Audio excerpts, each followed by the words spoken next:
Agora vamos falar sobre o tão esperado milênio. E este é um tema muito complexo.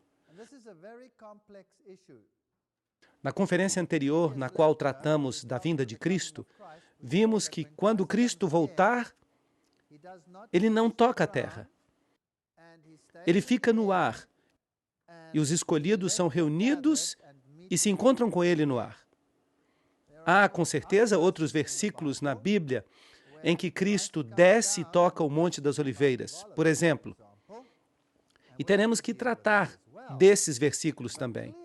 Mas é evidente, como vimos, que quando Cristo vem, os escolhidos são reunidos, há uma ressurreição, e todos sobem aos céus e se encontram com ele no ar. E os outros são destruídos pela vinda do Senhor. Agora, esse tão ansiado milênio é uma questão muito importante no tempo que estamos vivendo e existem várias doutrinas. Uma é o amilenialismo e ensina que não existe um período específico de 1000 anos. O período se aplica a toda a história da Igreja. E esta é a opinião que é mantida pelo catolicismo romano e alguns grupos protestantes conservadores. Eles defendem o amilenialismo, isto é, que não existe um período de 1000 anos em que a Igreja reina. Mas também existe o pós-milenialismo. Esta opinião defende a ideia que o reino é uma realidade presente, porque Cristo reina em sua Igreja. Todas as nações se converterão a Cristo antes da vinda de Cristo. O período anterior à sua vinda será pacífico e o Evangelho se estenderá a todas as nações. Tanto a Confissão Luterana de Augsburg quanto a Confissão Puritana de Westminster subscrevem a este ponto de vista. Bem, a Bíblia não ensina isto em absoluto. A Bíblia não ensina que todos vão ficar em paz e que o Evangelho se estenderá a todas as nações. A Bíblia disse que quando disserem paz, paz, o que vem depois? Destruição repentina. Assim que nem o amilenialismo e nem o pós-milenialismo representam a opinião bíblica. Mas nós também temos o pré-milenialismo. E temos o pré-milenialismo dispensacionalista, que ensina um arrebatamento secreto antes da tribulação. E isso, nós já vimos, não é bíblico. O reino do milênio chega a seu cumprimento na nação judia. É isso que eles ensinam. Mas a nação judia, de acordo com a Bíblia, chegaria a seu fim depois das 70 semanas. E depois o evangelho seria pregado aos gentios. Um judeu pode se converter ao reino hoje em dia ao aceitar Jesus Cristo como seu salvador pessoal. Mas, em vez disso, eles ensinam que a nação judaica, o templo e o sistema de sacrifício serão restaurados na Palestina. Mas se você restaura o sistema de sacrifícios, o que você está fazendo? Você está dizendo que Jesus morreu por nada, porque o sistema de sacrifícios era um símbolo, um protótipo da morte de Cristo. Vão crucificar a Cristo de novo, com um novo sistema de sacrifício. Isso foi eliminado quando Cristo morreu. Esta é a razão pela qual a cortina se rompeu, de alto a baixo, mostrando que Deus terminou com o sistema de sacrifícios.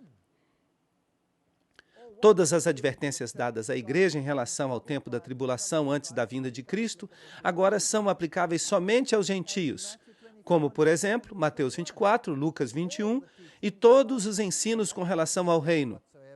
Mas isso não faz sentido. Em vez disso, o reino é a bendita esperança daqueles que estão aguardando o regresso do Senhor. E ainda temos o pré-milenialismo histórico. Os remidos de todas as eras estão na terra durante o milênio. A igreja é Israel de Deus, composta por todos os povos de Deus. O período do milênio constitui os primeiros 1000 anos do reino de Deus na terra. Será que isto é bíblico?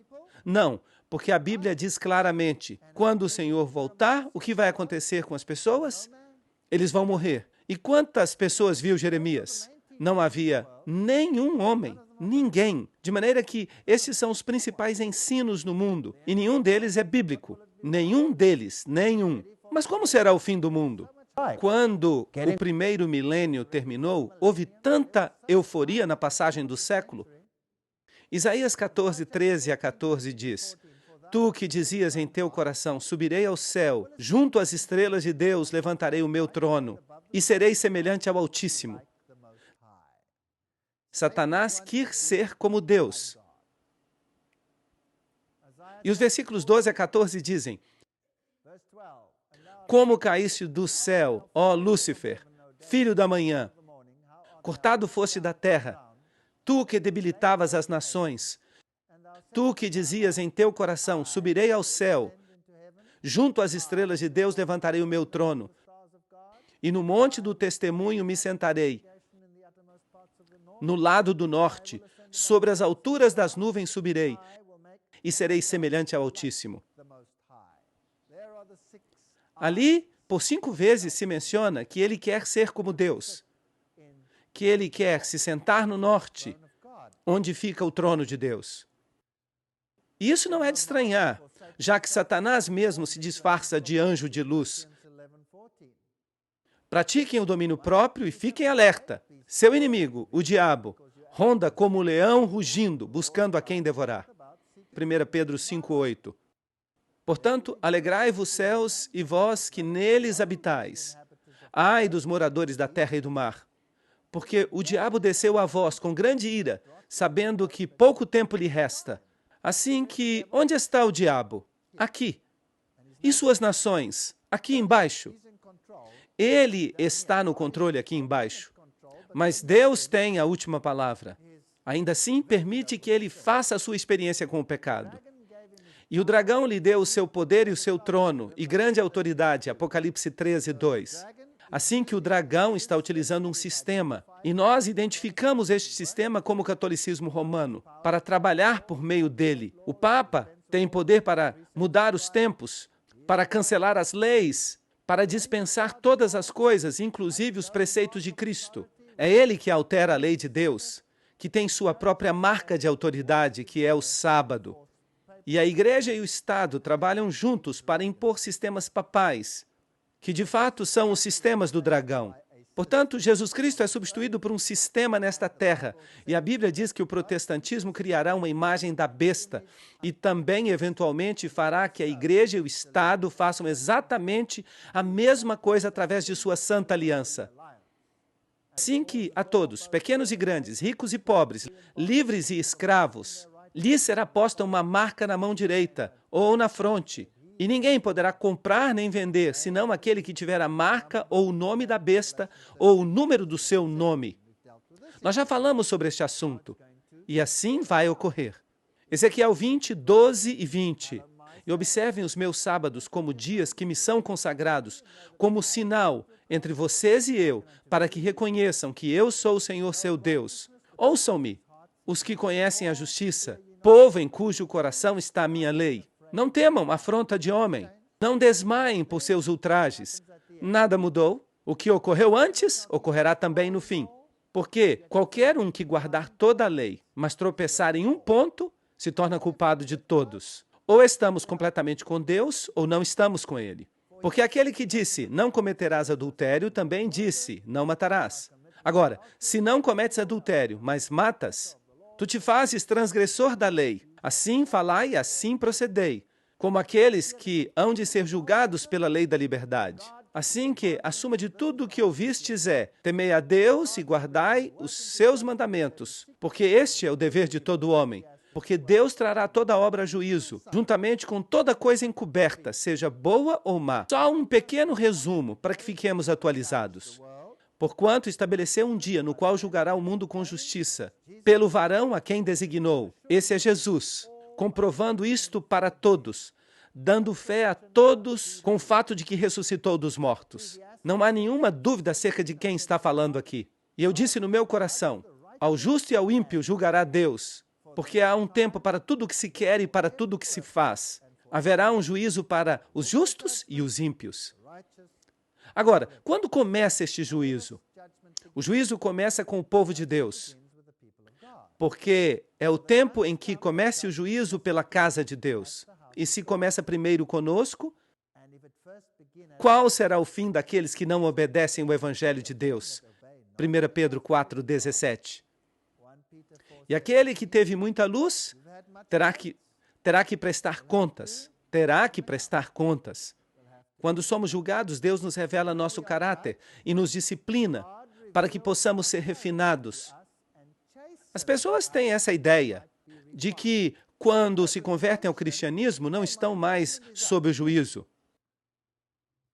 Pensam que o juízo é uma coisa negativa, mas Deus não trabalha assim. Quando uma pessoa vem a Cristo, ela continua sob o juízo, pois o juízo pode ser algo bom para o cristão. Mas, sendo julgados, somos castigados pelo Senhor. Mas se está em Cristo, Ele começa a discipliná-lo, para que não sejamos condenados com o mundo. 1 aos Coríntios 11:32. Isso não é uma coisa boa? De maneira que, quando uma pessoa se converte ao cristianismo, essa pessoa aceita Jesus Cristo, mas esta pessoa deve estar disposta a mudar. E o que ocorre se uma pessoa não está disposta a mudar? Sem a santificação, não veremos a Deus. Hebreus 12:14. Mas alguém pode dizer, quero ser cristão, aceito a Jesus Cristo. Sou cristão. Mas e depois? Agora o Senhor lhe diz, muda. Mas se a pessoa diz, não, eu já estou salvo, não tenho que mudar. Será que vai ser salvo ou não? Não. Quando uma pessoa entra nesse juízo, Deus lhe mostra o seu caráter. E essa pessoa tem que mudar pela graça de Deus. E como já expliquei antes, Ele usa também aqueles que amamos. E usa aqueles que estão na igreja para nos ajudar a mudar. A mensagem dos 3 anjos sai ao mundo. A primeira mensagem do anjo, lembram-se? O Evangelho eterno, a hora do juízo chegou. A segunda mensagem do anjo, Babilônia caiu. E o terceiro anjo, a marca da besta. Esta é a advertência, a última advertência à terra. E depois disso, o que acontecerá? Apocalipse 18, 1 a 4. Nós já lemos isso. Babilônia caiu, se converteu em guarida dos demônios imundos. A igreja já não prega mais o que deve pregar. E todos se envolvem com ela, os reis, os mercadores. E por isso terão que enfrentar as consequências. Apocalipse 16, 13 a 14 fala dos espíritos imundos, como rãs que saem ao mundo e reúnem a todos para a poderosa batalha. Esses espíritos de demônios fazem sinais e vão aos reis da terra em todo o mundo para reuni-los para a batalha do grande dia do Deus Todo-Poderoso. E nós vimos que nós vamos precisar de paciência e que vamos ter que nos apegar à obediência a Deus e à fé em Jesus. E logo sai o decreto. O que é injusto, continua injusto. E o que é imundo, continua imundo. Apocalipse 22, 11. Fecha a porta da graça. E será um tempo de angústia, qual nunca houve desde que há pessoas até agora. Assim que esta é a sequência.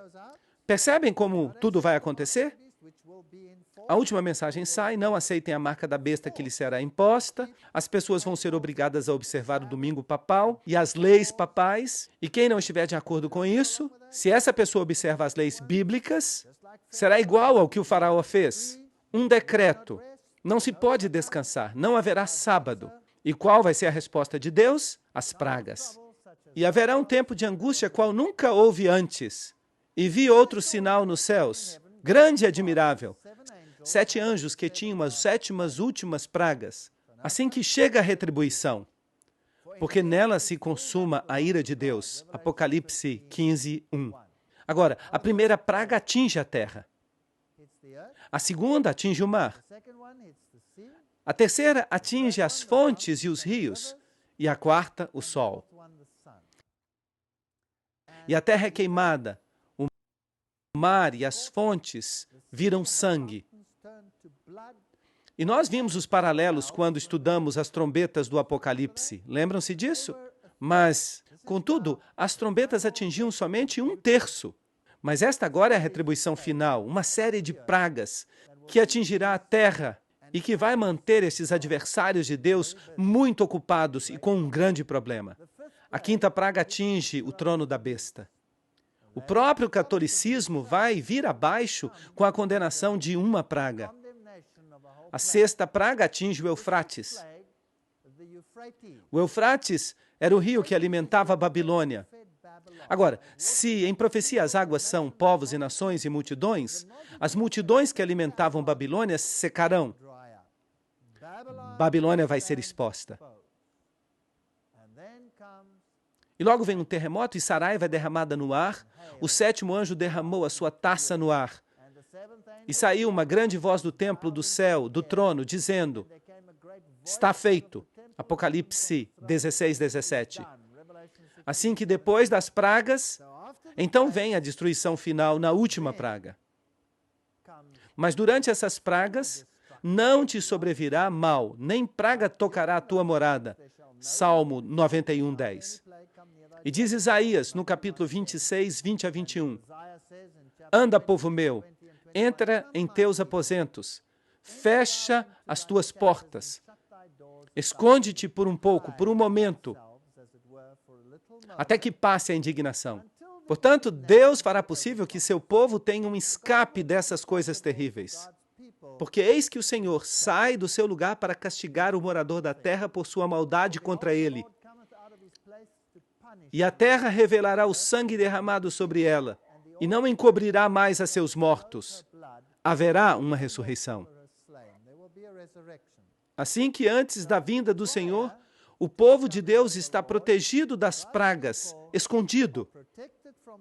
Deus protege o seu povo. Esta é uma promessa maravilhosa. O seu pão será dado e suas águas serão certas. Isaías 33, 16. Não será preciso ter medo de nada. Mas com respeito à vinda do nosso Senhor Jesus Cristo e nossa reunião com Ele, nós rogamos, irmãos, que não se deixem mover facilmente de seu modo de pensar. Nem fiquem conturbados, nem por espírito, nem por palavra, nem por carta como se fosse nossa, no sentido de que o dia do Senhor está próximo, que ninguém os engane, de modo algum, porque esse dia não virá sem que antes venha a apostasia, de maneira que há uma apostasia, e se manifeste o homem do pecado, o filho da perdição. Bem, já vimos isso. Mostramos como se dará a alteração das leis e todas essas coisas, o qual se opõe e se levanta contra tudo o que se chama Deus, ou é objeto de culto, tanto que se senta no templo de Deus como se fosse Deus, fazendo-se passar por Deus. E nós já vimos como isso vai acontecer. E vocês sabem o que o detém. Já falamos sobre isto, a fim de que se manifeste em seu devido tempo, porque já opera o mistério da iniquidade. Já estava operando nos dias de Paulo. De maneira que, será que o anticristo virá no futuro? Ou já estava operando no passado? Já estava operando no passado. Contudo, há alguém que o detém no presente. E mostramos que era o Império Romano, até que ele, por sua vez, seja tirado do meio. E então se manifestará o iníquo. E o que vai acontecer com ele? A quem o Senhor matará com o espírito de sua boca e destruirá com o resplendor de sua vinda. De maneira que este anticristo, obviamente, se levantou naquela época, reinou e eventualmente será destruído. Quando? Quando Cristo voltar.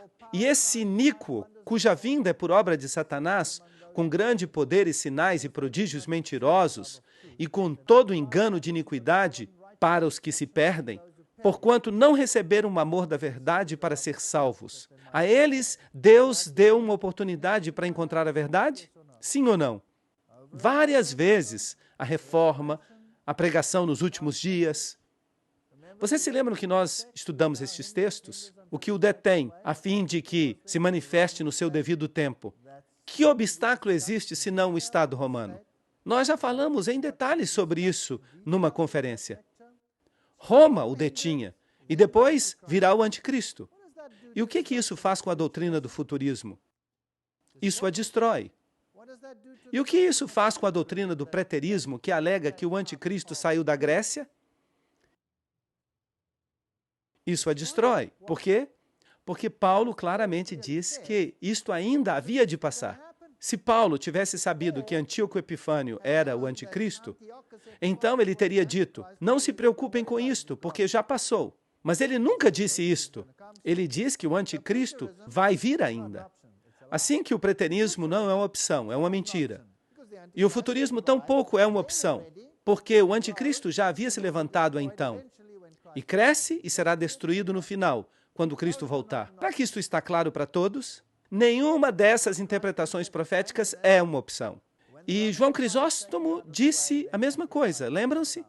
Quando o Império Romano seja tirado do meio, então o anticristo virá. Irineu, Jerônimo, enquanto os Césares mantiverem o poder espiritual, é impossível que o anticristo previsto se levante.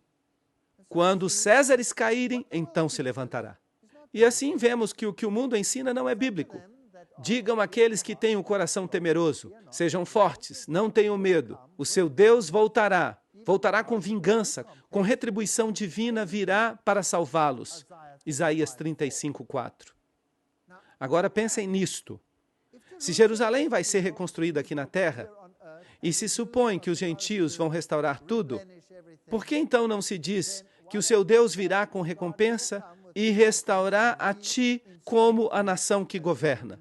Não, não. Ele vai voltar para salvar aqueles que são seus, e o resto todo vai ser destruído. Porque eu, o Senhor, sou o teu Deus, que te sustém com a mão direita e te diz, não temas, eu te ajudo. Assim que a vinda do Senhor é para recolher a colheita de almas. O tema central do Apocalipse, eis que vem com as nuvens e todo olho verá, se refere à volta de Cristo. E vimos que será uma vinda visível. Porque assim como o relâmpago que sai do Oriente e vai até o Ocidente, assim será a vinda do Filho do Homem, Mateus 24:27. Porque o Filho do Homem há de vir na glória do seu Pai com os seus anjos, e então recompensará cada pessoa segundo o que haja feito, Mateus 16:27. E não vos maravilheis disso, porque virá a hora quando todos os que estão nos sepulcros ouvirão a sua voz. E os que fizeram o bem sairão para a ressurreição da vida, mas os que fizeram o mal para a ressurreição da condenação. João 5:28-29. Duas ressurreições separadas por 1000 anos. Estamos fazendo um rápido resumo aqui. Há uma ressurreição da vida e uma ressurreição da condenação. Este é o ensino bíblico. A ressurreição da vida, vamos recapitular. Porque o Senhor mesmo, com sua voz de comando, com a voz de arcanjo e com a trombeta de Deus, descerá do céu e os mortos em Cristo ressuscitarão primeiro. 1 Tessalonicenses 4:16.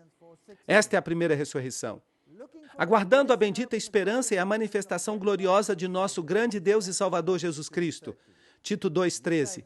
Ele nos salva. Os olhos dos cegos serão abertos, os ouvidos dos surdos se abrirão. Há uma transformação total. Então o coxo saltará como servo e cantará a língua do mudo. Porque o Senhor mesmo, com voz de comando, com voz de arcanjo e com trombeta de Deus, descerá dos céus, e os mortos em Cristo ressuscitarão primeiro. Nós seremos transformados, porque o que é corruptível tem que se revestir do que é incorruptível, e o mortal de imortalidade. Isso vai acontecer na vinda de Cristo. Logo, aqueles que estamos vivos, os que ficamos, seremos arrebatados junto com eles nas nuvens, para nos encontrar com o Senhor nos ares. 1 Tessalonicenses 4:17. E já falamos disso em toda uma conferência, com detalhes, mas não tínhamos respondido a todas as perguntas. Agora vamos respondê-las. O que mais tem que ocorrer? De maneira que na segunda vinda, a segunda vinda de Cristo, em sua vinda de glória, os justos vão para o céu. É isto que diz a Bíblia? Lembram-se do que ocorre com os ímpios? Porque o grande dia da sua ira chegou. E quem poderá subsistir? Eles se esconderão nas covas e entre as rochas das montanhas. E dirão, caiam sobre nós. A ira do Cordeiro chegou. E o Senhor quebrantará os reis nesse dia. E encherá esses lugares de cadáveres. É isso que diz a Bíblia. Salmo 110, 5-6. Agora, aqui está a resposta do Senhor às frases egoístas que lemos anteriormente sobre Satanás. Naquele dia exterminarei a tua cavalaria e destruirei os teus carros de guerra. Exterminarei as cidades de teu país e derrubarei as tuas fortalezas. Porei fim a tuas feitiçarias e não terás mais adivinhos. Acabarei com os teus ídolos e com os teus monumentos sagrados. Nunca mais voltarás a prostrar-te diante das obras das tuas mãos. Arrancarei as tuas imagens de Aserá e reduzirei a escombros as tuas cidades. Com ira e com furor, eu me vingarei das nações que não me obedeceram. Miqueias 5:10-15. Na tradução inglesa, a palavra eu é mencionada 8 vezes. 8 é o número de Cristo. E isso é incrível. Pequenos paralelismos na Bíblia. De maneira que Cristo vem para pôr fim ao reino de Satanás nesta terra. Será que isto é bíblico? Muito bem. Assim que os ímpios vivos morrem na vinda de Cristo. E o que vai acontecer com este planeta? E o que vai acontecer com Satanás? Esta é uma boa pergunta. Vi, além disso, um anjo que descia do céu com a chave do abismo e uma grande cadeia na mão. Sujeitou ao dragão, aquela serpente antiga que é o diabo, Satanás, e o prendeu por 1000 anos. Apocalipse 20, 1 e 2. De maneira que Satanás vai ser preso por quanto tempo? 1000 anos. E de que forma será preso? Com cadeados literais? Não. Ele será preso numa cadeia de circunstâncias, por 1000 anos. Salmos 68, 6. Deus faz que o solitário viva em família e liberta aqueles que estão presos em grilhões, mas os rebeldes habitam em terra seca. Percebem que existem cadeias de circunstâncias? E por que Satanás será preso durante 1000 anos nas circunstâncias nas quais se encontra? Porque não vai existir ninguém ao seu redor. Não vai haver ninguém para que ele possa enganar. Ele não vai ter nada o que fazer, mas vai estar confinado a este planeta. Ele vai permanecer aqui 1000 anos sem nada neste planeta. Vai descansar dos seus trabalhos durante 1000 anos. E este é o milênio, 1000 anos. Lembram-se de Jeremias 4:26? Olhei e eis que o campo fértil era um deserto, e todas as suas cidades estavam assoladas diante do Senhor, diante do ardor de sua ira. Assim que, quantas cidades vão sobrar neste planeta? Nenhuma. As cidades estarão assoladas, destruídas, e jazerão os mortos do Senhor naquele dia. Quando a Bíblia, nestas profecias, diz este dia, significa a vinda do Senhor. Desde um extremo da terra até o outro, não serão recolhidos, não serão sepultados. Como esterco ficarão sobre a face da terra. Nós já lemos estes textos. Todos vão morrer. De maneira que na segunda vinda de Cristo, Jesus volta, os vivos sobem, os justos mortos são ressuscitados, os ímpios vivos são mortos. E como vamos nos encontrar com o Senhor? Nas nuvens, com os anjos.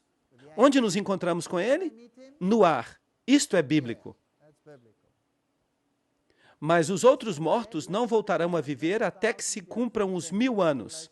Apocalipse 25. De maneira que 1000 anos separam a primeira da segunda ressurreição. E nada vai acontecer neste planeta. Portanto, aqui estamos em nossos dias, depois Jesus volta, depois a terra vai ficar desolada e Satanás vai ficar preso. Abissos significa desordenada e vazia. A palavra de Gênesis 1:2. A terra retorna ao seu estado de abissos, desordenada, vazia, destruída. E ali vão estar apenas os demônios que a habitam. A terra fica então numa condição desgarrada, obscura, o abismo no qual Satanás será forçado a permanecer durante 1000 anos. E ele vai ver a todos esses cadáveres espalhados, mas ele não tem poder para ressuscitá-los. E o que vai acontecer com os justos durante o milênio? Vamos ler acerca disso em Apocalipse 26. Serão sacerdotes de Deus e de Cristo e reinarão com ele 1000 anos. Onde isso vai acontecer? Vai acontecer no céu, certo? E vi tronos e se sentaram sobre eles os que receberam a faculdade de julgar. Apocalipse 24.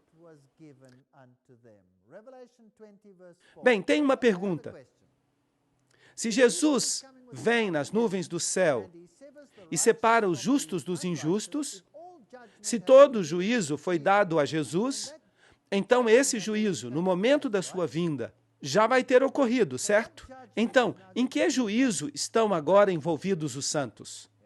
Eles estão aqui, todos têm tronos, e o juízo lhes é dado e eles podem abrir os livros. Ou não sabeis que os santos hão de julgar o mundo? Ou não sabeis que vamos julgar os anjos? Incrível! E eu pergunto, que anjos? Os anjos caídos. 1 Coríntios 6, 2 a 3. Portanto, Satanás será julgado. O juízo revela que Deus fez todo o possível para salvar a todas as pessoas. Certamente, Senhor Deus Todo-Poderoso, os teus juízos são verdadeiros e justos. Apocalipse 16, 7. Eu chamo este juízo de juízo da verificação. Deus já julgou o mundo. Jesus então volta. Separa os ímpios dos justos. Os justos vão com ele para o céu. Ele lhes preparou um lugar. Eu vou e virei outra vez e os tomarei para mim mesmo. Ele os leva para o céu.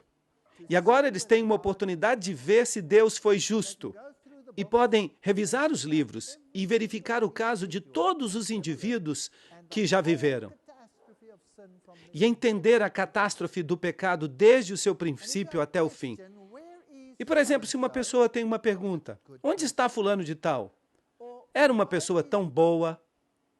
Ou, por que esta pessoa está aqui? O que ele está fazendo aqui? Então teremos a oportunidade de procurar nos livros. E o que revelarão os livros? Que Deus foi justo e equitativo em todas as suas ações.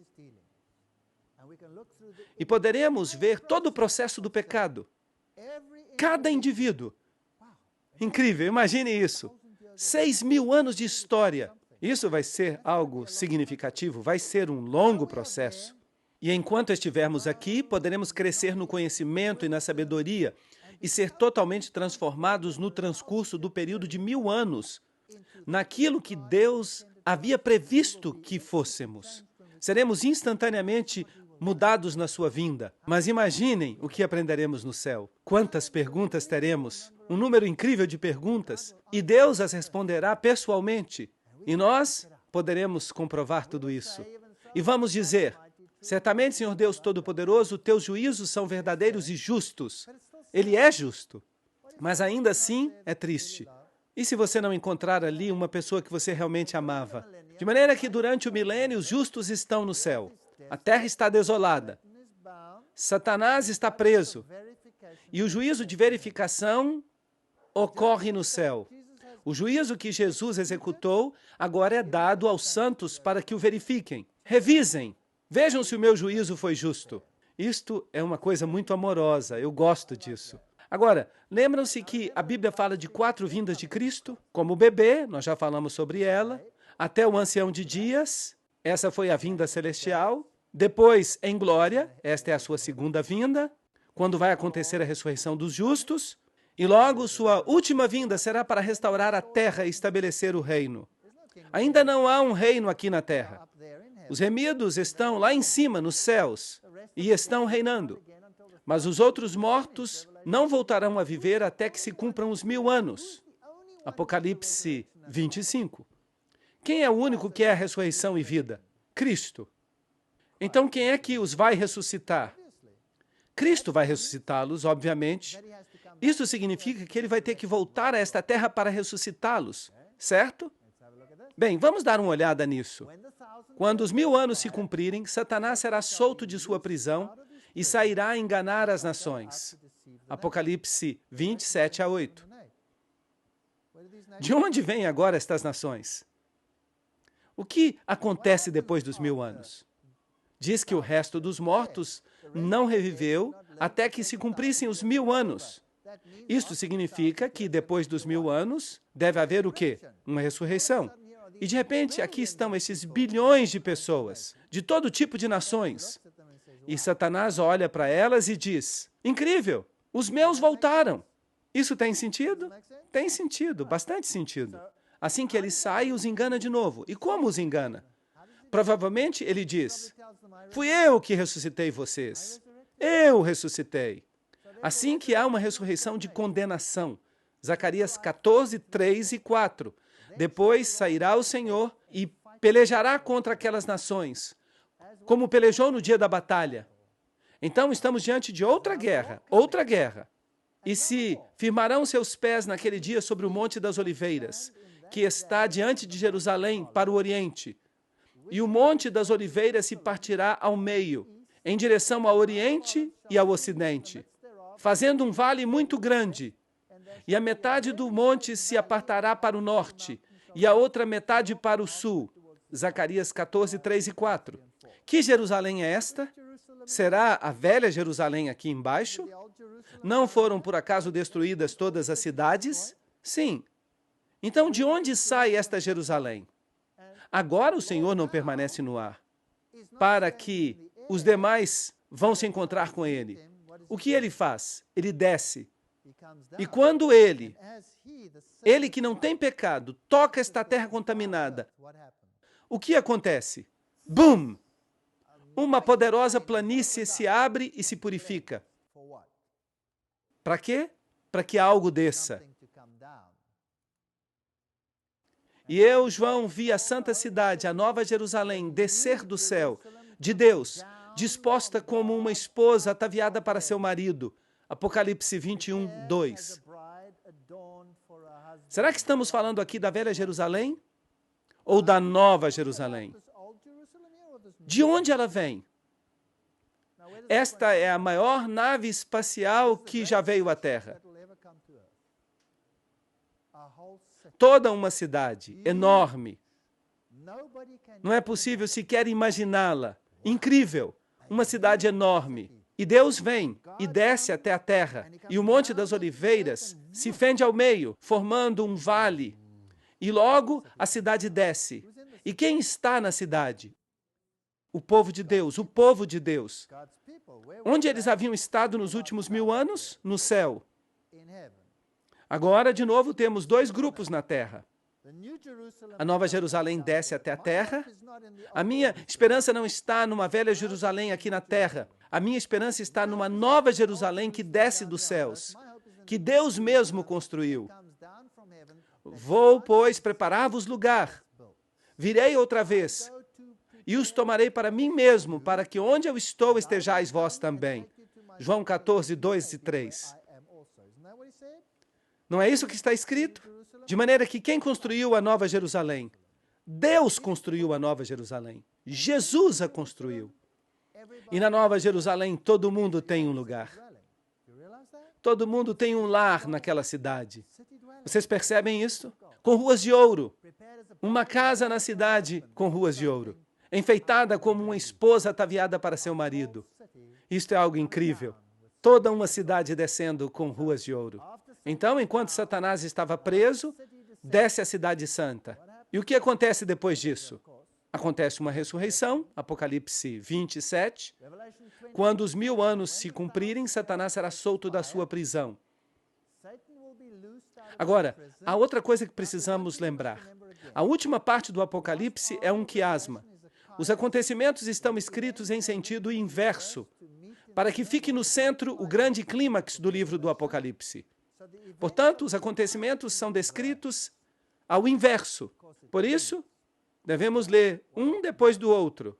Quando os 1000 anos se cumprirem, Satanás será solto da sua prisão. Há uma segunda ressurreição, todos os ímpios estão ali de novo, Satanás tem Napoleão do seu lado, Adolf Hitler está ali, estão todos prontos para ir e sairá a enganar as nações que estão nos 4 cantos da terra, Gog e Magog. E isso é interessante, a fim de reuni-los para a batalha. E o número deles é como a areia do mar. Ele tem um enorme exército. E ele vê a Nova Jerusalém. E o tamanho dela é aproximadamente a área da Polônia. De fato, quando eu apresentei estas conferências na Polônia, muitas pessoas me disseram, a Polônia vai ser o lugar, já que é exatamente do tamanho da Nova Jerusalém. É claro, essa cidade é tão alta quanto larga. Como será então exatamente a cidade? Eu não sei exatamente. Talvez possamos imaginar uma cidade que tenha a mesma altura e largura. Pode ser o formato de um cubo. Que outro formato pode ser? Uma pirâmide, talvez. Eu não sei exatamente como vai ser. Eu ainda não vi a Nova Jerusalém, mas eu tenho muita vontade de vê-la. Mas eu sei que Satanás ama as pirâmides. E Satanás é um copiador. Por isso eu acho que a Nova Jerusalém vai ser uma pirâmide. É só um palpite. Não é doutrina, é só um palpite. Eu não sei como vai ser. E eu vou ficar muito emocionado quando eu vê-la. Gog e Magog. Há um capítulo inteiro no livro de Ezequiel acerca de Gog e Magog. Trata-se de uma tipologia sobre a destruição de Satanás e sua hoste. É isso que é, a fim de reuni-los para a batalha. E o seu número é como a areia do mar. E subiram a largura da terra e rodearam o acampamento dos santos e a cidade amada. Que cidade? A Nova Jerusalém, com os santos lá dentro. E do lado de fora da cidade, em uma terra que ainda está contaminada, porque o que vai purificá-la é a vinda de Jesus ao tocá-la. Há uma grande planície sobre a qual está a cidade, assim que eles se acampam ao redor da cidade amada. Mas Deus faz descer fogo do céu e os consome. Eles vão ser destruídos. Essa é a batalha chamada Gog e Magog. E o diabo que os enganava foi lançado no lago de fogo e enxofre.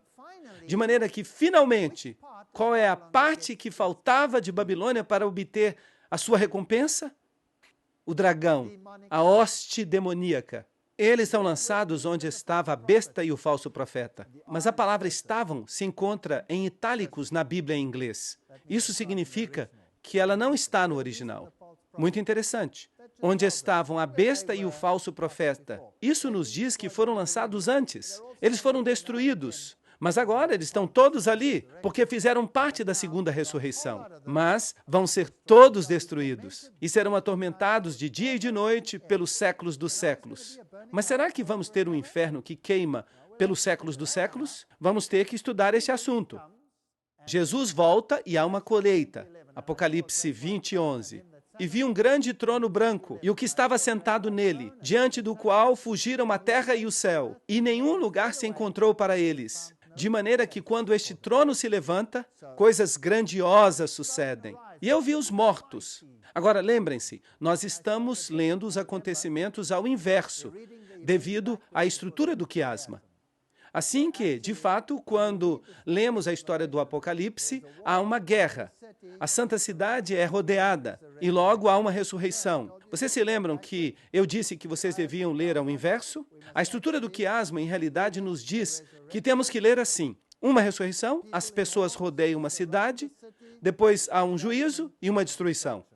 Assim que eu vi os mortos, grandes e pequenos, de pé, diante de Deus, e os livros foram abertos, e outro livro foi aberto, que é o livro da vida, e foram julgados os mortos, pelas coisas que estavam escritas nos livros, segundo as suas obras. E assim, cada um fica confrontado exatamente com a razão por que não foi para o céu.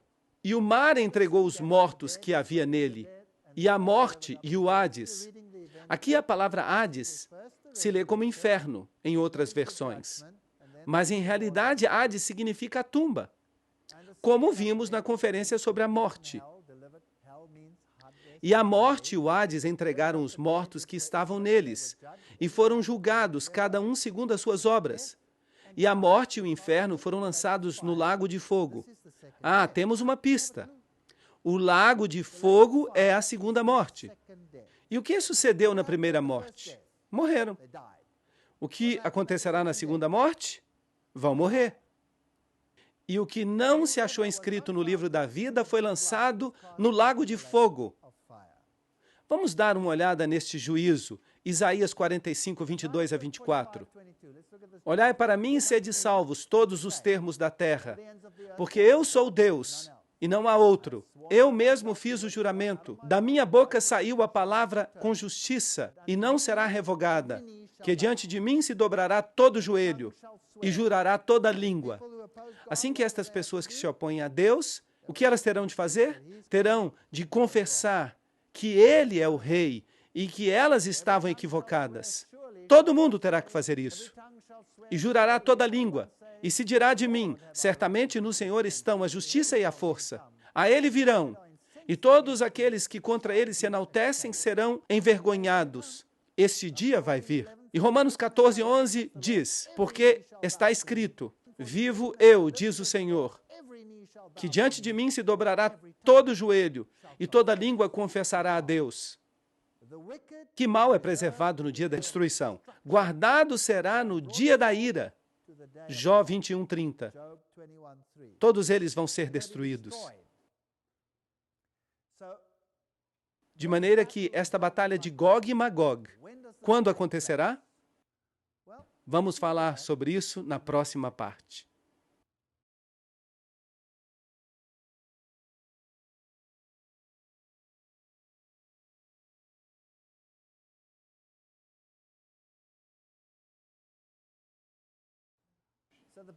Portanto, a batalha de Gog e Magog é uma batalha completamente diferente da batalha do Armagedon. Há duas batalhas. Quando vai ocorrer o Armagedon? Na segunda vinda de Cristo. Gog e Magog ocorre, depois do milênio. Gog e Magog, a multidão dos ímpios de todos os tempos ressuscitados para o juízo.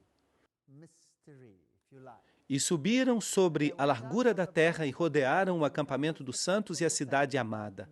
Apocalipse 29. Assim que os ímpios são julgados, são ressuscitados e julgados.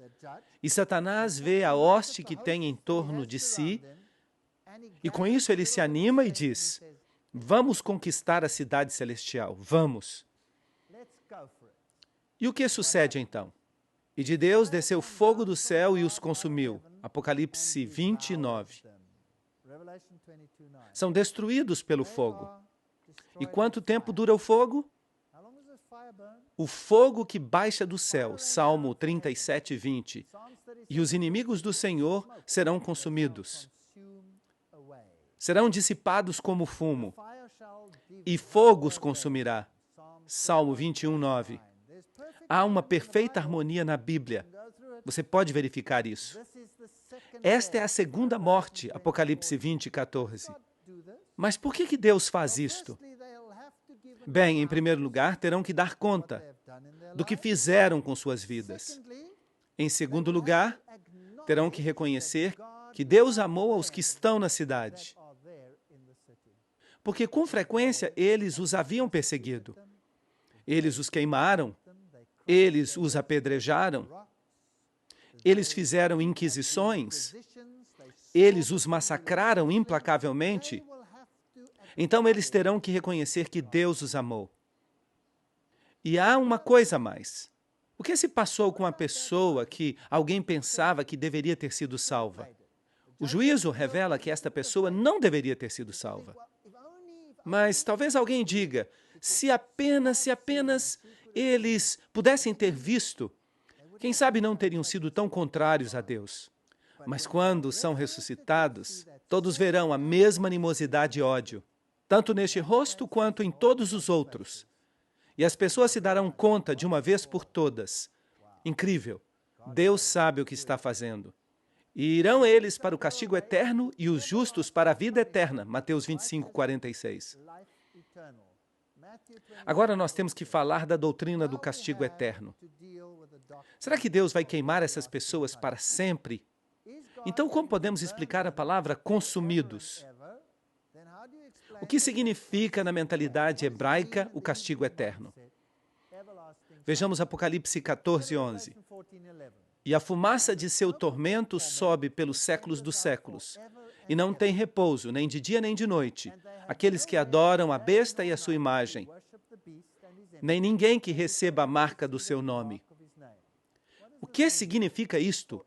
Para todo sempre. Ou, em outra versão, pelos séculos dos séculos. Vamos dar uma olhada no paralelismo. Salmo 92, 7. Os ímpios brotam como a erva e florescem todos os que operam iniquidade, para ser destruídos para sempre. Assim que a Bíblia tem que estar em harmonia com ela mesma.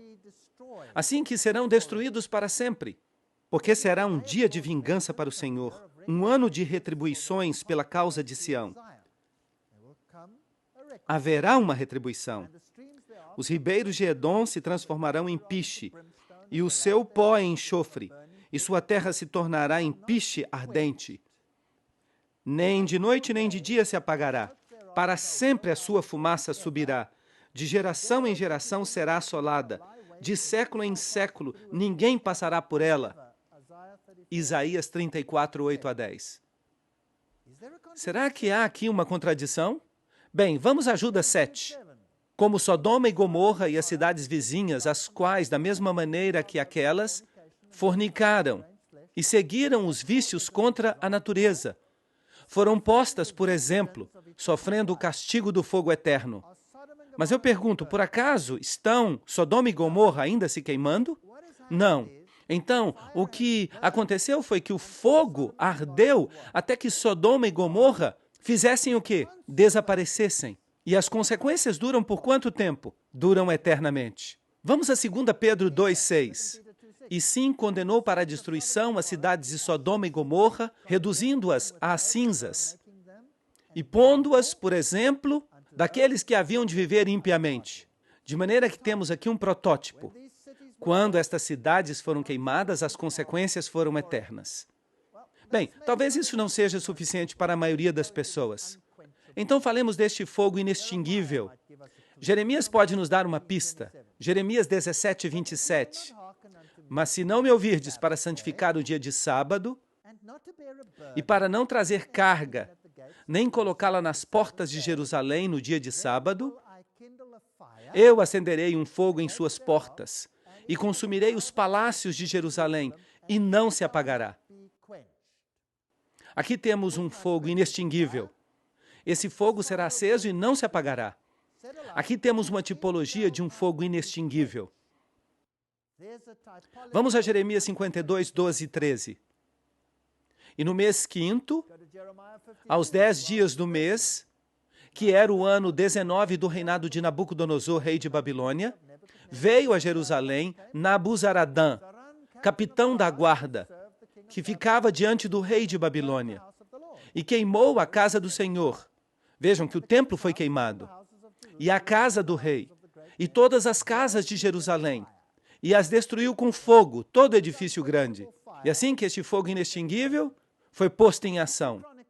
2 Crônicas 36, 19 a 21, toma esta analogia e diz: e queimaram a casa de Deus. Simplesmente estão explicando o que ocorreu. E romperam o muro de Jerusalém, e consumiram a fogo todos os seus palácios, e destruíram todos os seus objetos mais desejáveis. Os que escaparam da espada foram levados cativos à Babilônia, e se tornaram servos dele e de seus filhos, até que veio o reino dos persas. Para quê? Para que se cumprisse a palavra do Senhor pela boca de Jeremias. Assim que, em outras palavras, quando Jeremias disse que vai se queimar com fogo inextinguível, aqui se diz que cumpriu quando queimaram a casa de Deus. Certo ou não? Será que esse fogo continua ardendo? Não. Mas e as consequências disso? Vão durar quanto tempo? Eternamente. Até que a terra haja gozado de seu repouso. Porque todo o tempo de seu isolamento repousou. Até que os 70 anos se cumprissem. Portanto, Malaquias 4:1. Porque eis que vem o dia ardente como um forno, fogo inextinguível, e todos os soberbos, e todos os que fazem maldade serão como estopa. Aquele dia que virá os abrasará. Assim disse o Senhor dos Exércitos, e não deixará nem raiz, nem ramo. Malaquias 4:1. Pisareis os ímpios, porque se farão cinza debaixo das plantas de vossos pés, naquele dia que prepararei, diz o Senhor dos Exércitos. Será então que existe um inferno eterno neste planeta? Sim ou não? Não. Será que isso estaria de acordo com o caráter de Deus? Não. Então, imagine isto. Quando eu era católico romano, e me disseram que minha mãe ia se queimar no inferno para sempre, porque ela não era católica, isso apagou qualquer simpatia que eu tinha para com Deus. E agora eu vejo que haverá um fogo, sim, inextinguível, até que haja completado o quê? A sua queima. Mas as consequências serão por quanto tempo? Para todo sempre. E serão como cinzas debaixo dos teus pés. E haverá lágrimas, sim. Eu não creio que as lágrimas terminem até que tudo seja restaurado. O Senhor sabe livrar da tentação aos piedosos e reservar os injustos para ser castigados no dia do juízo. 2 Pedro 2:9. Será que eu seria feliz se, digamos, minha mãe não fosse salva? Eu creio que Deus vai julgá-la pela luz que ela recebeu e tenho uma esperança de vê-la no reino de Deus. Mas digamos que ela não seja salva e digamos que eu seja salvo. Será que eu poderia ser feliz se eu a visse queimando no inferno para todo sempre? E será que Deus seria justo queimando alguém por todo sempre? Só porque uma pessoa teve uma vida de 80 anos de apostasia? Sim ou não? Não, essa é uma doutrina horrível. Seria uma vergonha para o caráter de Deus. É uma doutrina católica, é uma doutrina pagã, não é uma doutrina bíblica. E as pessoas leem na Bíblia, sim, porque distorcem o texto, porque não tomam os paralelismos que estão na Bíblia, e por isso serão castigados, 2 Pedro 2,9. E o que vai ocorrer com Satanás? Ó, querubim protetor, eu tirei fogo do meio de ti, o qual te consumiu e te transformou em cinzas sobre a terra. Ezequiel 28, 16 e 18. O que acontece então com o diabo e seus anjos? Vão ser destruídos. Por quanto tempo? Para sempre. Portanto, o problema do pecado será resolvido de uma vez por todas. O pecado vai desaparecer. E ouvi uma grande voz do céu que dizia: Eis o tabernáculo de Deus com os homens. Ele habitará com eles, e eles serão o seu povo. E Deus mesmo estará com eles, como seu Deus, e verão o seu rosto. Apocalipse 21:3 e 22:4. Deus vai estabelecer um reino aqui, nesta terra. Mas tudo o que aconteceu até agora é que a cidade santa desceu.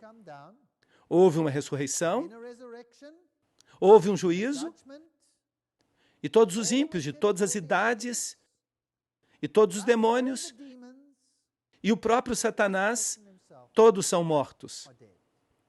Satanás vai morrer a morte eterna, e todos os ímpios com ele. E então Deus vai dar um passo para fora, e as pessoas vão segui-lo e caminharão sobre as cinzas dos mortos. A terra será queimada e será renovada. Vi um novo céu e uma nova terra, porque o primeiro céu e a primeira terra passaram. Apocalipse 21:1. Isso não é totalmente diferente da ideia de uma Jerusalém e de um milênio de paz? Essa doutrina não faz nenhum sentido. Portanto, teremos um novo céu e uma nova terra, porque o primeiro céu e a primeira terra passaram. Apocalipse 21:1. E nós esperamos, segundo as suas promessas, novos céus e nova terra. Não uma terra velha, retocada. Não, uma terra nova, na qual habita a justiça, 2 Pedro 3,13. Então, depois do milênio, Deus vai recriar os céus e a terra. Bem, os céus são a atmosfera, que está muito contaminada, necessitando de uma limpeza. No final do milênio, a cidade santa desce, Satanás a ataca, os ímpios são destruídos, a terra é renovada. Esta é a doutrina bíblica. Vi um novo céu e uma nova terra, porque o primeiro céu e a primeira terra passaram, e o mar já não existe mais. O mar separou as pessoas. O mar é salgado. E há uma grande quantidade de geologia nisso, sobre a qual eu não vou falar agora. Mas haverá água, lagos gigantes, tão grandes quanto os oceanos, provavelmente. Eu não sei exatamente como é que isso vai acontecer, mas vai ser fantástico. E vai ser água doce. E o mar será 10 bilhões de vezes melhor do que o que temos hoje. E o leopardo se deitará com o cabrito, e não lhe fará mal nem dano em todo o meu santo monte. Isaías 11, 6 e 9. E o leão vai comer o quê? Palha com o boi. Isso é incrível. E o urso e a vaca apacentarão juntos. É surpreendente. Se observarmos a dieta original dos animais no mundo, veremos que as plantas da terra foram criadas para eles como alimento. Mas depois que o pecado e a morte entraram, o reino animal mudou. E alguns deles passaram a ser carnívoros. Outros continuaram herbívoros. Alguns começaram a se alimentar de carne. Foram muitos os eventos que se sucederam. Há outra conferência na qual vou falar sobre a restauração de uma perspectiva científica. Vai ser muito interessante o que vai acontecer. Mas não haverá mais morte. E as crianças poderão ir e acariciar um leão e brincar com eles. Não trabalharão em vão, não darão à luz para maldição, porque fazem parte da linhagem dos benditos do Senhor, e seus descendentes com eles. Isaías 65, 23. E onde ficará o reino? Aqui, nesta terra, depois do milênio. Os ímpios não mais existirão. Não haverá mais animais que matam. Nada disso vai voltar a acontecer. Porque eis que eu criarei novos céus e nova terra. E não haverá memória do primeiro, nem mais virá o pensamento. Isaías 65, 17. Vai haver uma mudança total neste planeta. E escutem isto. Edificarão casas e morarão nelas. Plantarão vinhas e comerão o fruto delas. Não edificarão para que outro habite, nem plantarão para que outros comam. Os meus escolhidos desfrutarão da obra de suas mãos. Isaías 65, 21 a 22. Por quanto tempo? Para sempre. Bem, se vocês me permitem fazer um resumo, vocês vão ter uma casa na cidade da Nova Jerusalém. E quem a construiu? Deus. Deus vai construir uma casa. Jesus vai construir uma casa para você, incrível. E você também vai ter uma casa de campo. E quem vai construí-la? Você pode construí-la. Do jeito que você quiser. Você pode ir com o melhor arquiteto do universo e pode dizer, o que você sugere? E você pode construí-la exatamente como você deseja. E o que mais você vai fazer lá? O que você vai plantar? Você vai plantar árvores frutíferas. E o que você vai fazer? Você vai comer dos frutos. Bem, eu mudei muito de casa nos últimos anos. E em toda casa que eu moro, eu planto estas árvores frutíferas. Bum! E logo, antes que eu possa comer os frutos, o que acontece? Eu mudo de casa. E eu detesto fazer mudança. E quando eu passo diante dessas casas onde eu costumava viver, e eu vejo estas árvores lindas, eu fico triste porque eu não posso nem pegar um desses frutos sem ser ladrão. Não é verdade? Que situação patética. Mas aqui eu vou ter uma casa de campo. Plantarei minhas próprias coisas e eu vou poder comê-las. E vamos nos lembrar como era o sistema israelita. Era incrível. O que acontece se eu saio para passear neste planeta? Se eu estou passando pela sua casa ou pela sua terra, sua propriedade, será que eu vou poder comer? Claro que sim. Qual era a lei bíblica? Qual era a tipologia da lei naquele velho planeta?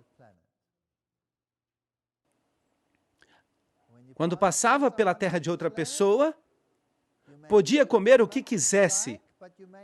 Mas o que não podia fazer? Não podia fazer uma colheita, é claro. Haverá cercas na nova terra? Não, sem cercas. Eu vou poder passar por sua terra sem que você fique louco, porque você vai me amar e eu o amarei. E eu posso ver uma fruta ali e posso decidir qual delas eu quero. Esta aqui está absolutamente perfeita e aquela também está absolutamente perfeita, de modo que qual dessas frutas absolutamente perfeitas eu quero comer? E eu pegaria uma fruta e a comeria. E nós vamos conviver com todos esses animais. Animais que antes nem sequer conhecíamos, pois tantos animais ficaram extintos. Imaginam isto? E vamos dar um passeio e entrar na selva, e vamos ver todas essas criaturas, vamos subir nos elefantes, que são enormes, e talvez haja ainda animais maiores. E vamos viajar e vamos ver todas estas coisas. E se eu tenho uma reunião na Nova Jerusalém, com que rapidez eu posso chegar lá? À velocidade da luz? Não, isso vai ser muito lento. E o que é mais rápido, então? Na velocidade do pensamento. Qual foi a rapidez com a qual o anjo veio a Daniel quando ele orou? Antes mesmo de pedir, ele já estava ali. E Filipe chegou perto da carruagem, e há uma tipologia aqui, e ele estava pregando ao eunuco. E no momento seguinte, ele se encontrava em uma cidade, a 100 quilômetros de distância. Com que rapidez foi? Assim. Assim que não haverá mais separação.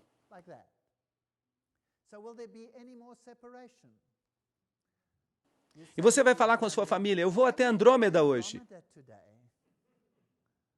que se encontra a trilhões de quilômetros de distância. Bem, então você tem um bom dia. E logo depois vem a pergunta, você vai voltar para o almoço? E você pergunta, você gostaria que eu voltasse para o almoço? Claro! Bum! Oi, eu voltei para o almoço. Isto é fantástico. Já não haverá mais limites de velocidade. Nunca mais. Eu vou comer o fruto que eu mesmo plantei. Vou plantar minhas vinhas. Cada um de nós teremos um lugar no campo. E vocês sabiam que se nós tomássemos toda a população do mundo hoje em dia, vocês sabiam que todos caberiam na parte norte do estado da Flórida? Não sabiam? Toda a população mundial de hoje caberia nessa pequena região. De maneira que, em realidade, não estamos superpovoados. O que acontece é que a Terra está em um total desastre. Mas imagine se toda a Terra for restaurada. Será que teríamos todos espaço suficiente? Ainda que fizemos um cálculo desde o princípio, desde todas as épocas, haverá espaço suficiente. E a Nova Jerusalém, a propósito, se calcularmos a quantidade de espaço nela, haverá espaço suficiente para caber a todos os que viveram. Assim que, em realidade, Deus não quer que ninguém se perca. Ele não vai fazer uma Nova Jerusalém pequena, pensando somente naqueles que vão estar ali. A Nova Jerusalém será suficientemente grande para todos os que viveram. Infelizmente, os anjos vão acabar tendo que ocupar um pouco desse espaço. É muito triste, porque isso depende da nossa escolha. Mas esse novo mundo será algo especial. Não há morte, não há dor, nada. Será fantástico. Não se afligirão, não farão mal em todo o meu santo monte, disse o Senhor, Isaías 65, 25. Sabem outra coisa? A Bíblia diz que os redimidos são os que seguem o Cordeiro onde quer que ele vá. Não diz isso? Bem, será que Deus está preso ao chão ou será que ele se move? Ele se move. Ele tem um vasto universo. E qual é o tamanho que vocês imaginam que o universo tem? Ele tem trilhões de mundos, tudo sob o controle de Deus. Mundos que não caíram. E como Rei do Universo, para onde ele vai? A todas as partes. E quem vai poder ir com ele? Nós. Nós representamos o Altíssimo e vamos contar para todo mundo, todos os seres que foram criados, o que Cristo fez por nós. Vamos contar de seu caráter formoso, dizendo-lhes sobre todas as coisas maravilhosas que Jesus fez em nossas vidas. Vamos falar sobre como era ser pecador e estar perdido e ser redimido. E o pecado nunca mais vai existir novamente, garantido. E os redimidos se tornarão uma fortaleza contra o pecado, por todo sempre. Não haverá lágrimas nem destruição, nunca mais no reino de Deus, nunca mais. E eu lhes digo que virão muitos do Oriente e do Ocidente e se sentarão no reino dos céus. Mateus 8:11. Esta é uma doutrina linda. E será que de mês em mês e de sábado a sábado virá toda a carne a adorar diante de mim, diz o Senhor. Isaías 66, 23. Eu pensei que os festivais da Lua Nova haviam terminado. Eles não eram parte da lei cerimonial? Por que vamos nos reunir a cada Lua Nova? Será que há um novo festival da Lua Nova? E em que outro dia nós nos reuniremos? A cada sábado. De maneira que uma vez por semana vamos à Cidade Santa. E não ficaremos sem hospedagem ali, porque cada um de nós terá sua própria casa. Vamos adorar o Senhor. Agora, o que ocorre no festival mensal? Eu não tenho certeza sobre o que vai acontecer no festival mensal, mas eu posso adivinhar. Está escrito que há uma árvore da vida na cidade santa. E qual é a frequência de seus frutos? Uma vez por mês. Uma vez por mês. E tem quantos tipos diferentes de fruto? 12. De maneira que até poderemos escolher. Se você não quer este, pode escolher aquele. Individualidade, liberdade de escolha. Eu gosto disso. E as folhas são para a saúde das nações, Apocalipse 22, 2. Para que isso? Talvez haja uma substância nas folhas que assegura o perfeito funcionamento do DNA para sempre. Talvez seja um restaurador de DNA. Eu não sei o que nós vamos fazer com as folhas. Talvez façamos chá com elas. Talvez um chá melhor do que o chocolate. Eu não sei, mas evidentemente as folhas são comestíveis e deliciosas. E além disso, o fruto é muito saboroso. E é uma árvore enorme. A Bíblia a descreve como de pé, dos dois lados do rio, que está no Éden, porque o Éden foi incorporado à Nova Jerusalém. Inacreditável. De maneira que uma vez por mês nos reunimos em uma festa para celebrar a eternidade ao pé da árvore da vida. E uma vez por semana nos reunimos para cantar louvores ao nosso Rei Celestial. Eu não vejo a hora de estar no céu. Não vejo a hora de chegar à Nova Jerusalém. Não vejo a hora de chegar o reino de Deus. E espero que todos vocês sejam parte desse reino também.